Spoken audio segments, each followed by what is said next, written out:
At ito ay napapanood ko sa kanyang mga video sa Facebook na kinakanta na ito. At naalala ko kung kinanta natin dito, ito ay masaya. Masaya na iglesia ng ito ay ating ginawin. So, natuwa sila sa ating kinanta natin. So, magandang gabi po sa lahat. At isa pa mga kapatid, purihin ang Panginoon na muli ay dito tayo at ating muling ipamilin ang araw ng Sabat na unang-unang ipinamilin ng Panginoon doon sa Hardin ng Eden at patuloy na ipamilin hanggang doon sa langit na bayan. Kung ating babasahin ang Isaiah 66:23, yun ay nagpapatunay na ang Sabat hanggang sa langit na bayan ay ating ipamilin. Ito'y nagmula sa Hardin ng Eden. Unang-una na ang tao ay dalawa pa lamang, si Adan at si Eva, at ito'y patuloy na ating ipamilin. Patuloy po hanggang ngayon, hanggang doon sa langit na bayan, tayo ay mamili ng Sabat kasama na ng Panginoon. Kasama niya mismo. Kaya maswerte tayo sapagkat akin na po sasabihin na tayo lahat ay nagpa-practice na kapag nandun na tayo sa langit. Kung hindi tayo nanginili ng Sabat dito, sa pamamagitan ng TikTok, sa pamamagitan ng YouTube, sa pamamagitan ng Facebook, ito ay hindi masama kung paano ko lang ito gagamitin. Instagram, ano pa man na platform ng social media ay hindi po masama. Ang masama kung paano ko ito gagamitin. Aking nabasa na sa Australia, pag alas 10 ng gabi, kapag ikaw ay 16 years old, pababa, hindi ka na makakonect sa kahit platform ng social media. Hindi ko na kung gano'n ka totoo ang naturang balita kasi sa Facebook ko lang din nababasa. Dahil sa Facebook napakaraming fake news. Dahil sa Facebook napakaraming hindi lang fake news. Fake na tao. Yung mga AI, nakakala mo kasi talaga sa salita. Dahil sa Facebook natin makikita sa YouTube kung saan kaya kami mapamulit. Pero kung kilala mo, kung sino yung sinusundan, napakaganda. At isa sa napakagandang kwento, aking nabasa, at ito ay nauugnay o ang tinutukoy tungkol sa pagpapatawad ng taong nagkasala sa kanya. Napakaganda ng kwento, ngunit aking pinaisip, nung ito ay aking pinabasa, aking naisip si Kristo mismo. Nung siya ay nando sa cross, ano ang sabi niya? Sabi sa English, Father, forgive them for they know not what they do. Sino yung tinutukoy na dati? Yung mga nagpaparusa sa kanya. Kaya ang sabi ni Kristo mismo, bago natin napatawad. Ako mga kapatid, may ugali ako masama sa bagay niya. Hawakan na yung masatari na maraming testimonya. Nung siya ang ating naging speaker. Ako ay napakahirap magpatawad noong mga panahon na yun. Siguro, hindi ko alam kung bakit. Talagang nagtatanim ako masama ng loob sa mga panahon na yun. Hindi ko makalimutan yung aking uncle, kapatid ng aking nanay. Yung aking lolo at lola ay pinatira mismo ng aking nanay. Yung aking nanay ang panganay sa mga kapatid. Pinatira niya mismo sa tabi ng aming bahay. At nilagyan niya ng ilaw na may papunta doon para magkaroon ng ilaw yung kanyang magulang na walang pagbayaran na ako lang sa amin.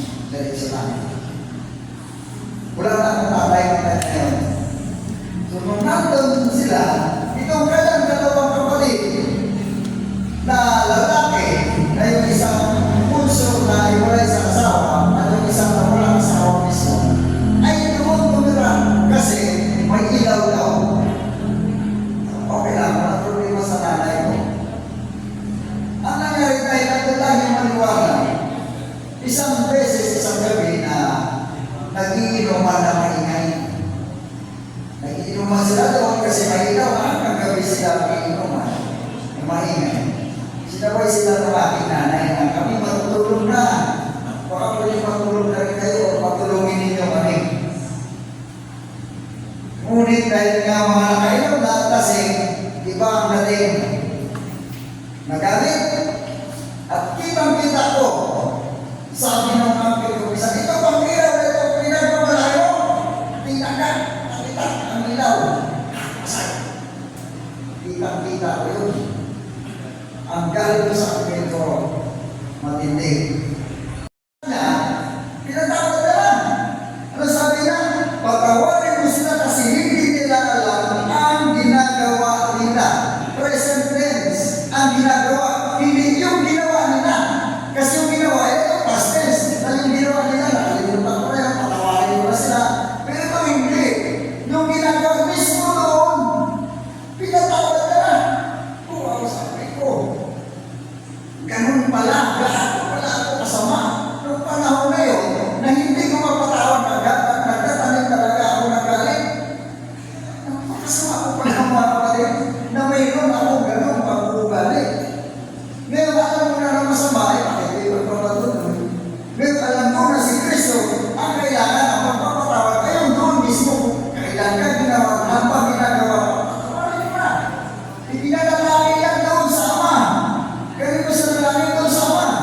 Patawarin mo sila kasi hindi nila alam ang ginagawa nila. At dito sa isang version, ang sabi nito, kung ating basahin na sa Lucas, Kapitulo 23, versikulo 34, ang sabi niya, sinabi ni Jesus, Ama, patawarin mo sila sapagkat hindi nila nalalaman ang kanilang ginagawa. Present tense pa rin kahit sa anong version. Hindi kung ano kanilang ginawa, ang term, ang kanilang ginagawa. Ang magpapatawad na ipinapakita ni Kristo, agad-agad andyan mismo. Hindi pa lang mag-antay pa ng minanay. Mayroon kalimutan eh, may gano'n tayong lagi. Mayroon eh, sige, papalipas ako, papatawad din kita. Pag nagkasala at tumapit, papatawad din kita, pero papahilong mo na ako. Hindi pa na. Papahilong mo na ako. Mali pala yun. Patawad pala agad-agad. At katulad ng sabi ko kanina na sa Facebook ako ay may nakuha na napakagandang kwento. Ito po ay true to life story na nangyari. Ang kwento ay tungkol sa pagkamatay ni Sinayda Sison. Si Sinayda Sison, taga Quezon City, siya ay nagkaroon ng 26 stab wounds at siya ay namatay. Noong September 2014, si Sinayda Sison ay mayroong katulong sapagkat siya ay mayaman, marami siyang alas, marami siyang pera, ninakawan siya. At ang nagnakaw sa kanya, dinagdala nila si Flores, taong palagi na dinagdala na kung ano-ano doon sa kulungan. Itong si Flores ito, pumatay sa kanyang nanay. At ang missionary ay kilala ninyo. Siya ay walang iba kundi si Miss Jerry Pikachi na sikat na artista. Jerry Pikachi ay isang missionary, sikat na artista at naparoon ko ito. At ang nasa documentary ito, ang title ng documentary ay Radical Love. Sa documentary, ang buhay ni Jerry Pikachi at ang kanyang pagpatawad sa pumatay sa kanyang nanay. Napakaganda. Nagawa niya, dinadalaw niya palagi, dinadala na lumaraw at ang sabi niya, ang taong ito ay nagkasalaman, ngunit he deserves a second chance. Bigyan natin ang pagkakataon na ipakita niya ang kanyang kabutihan. Dahil siya'y nakagawa ng kasalanan, ganun na siya, at yun na siya. At tatapusin natin siya sa pagiging ganun na lamang. Bigyan natin siya ng pagkakataon na ipakita rin ang kanyang good side.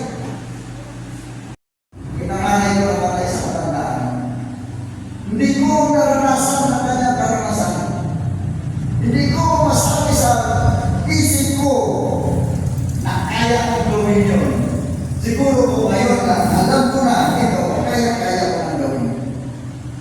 Na pagkatapos niyang pinatay ang nanay ko ng 26 sa pamamagitan ng 26 times na saksa, nadalawin ko siya sa kulungan, nagdalan ko siya ng mga pangangailangan niya, at sasabihin ko sa kanya na bigyan kita ng second chance.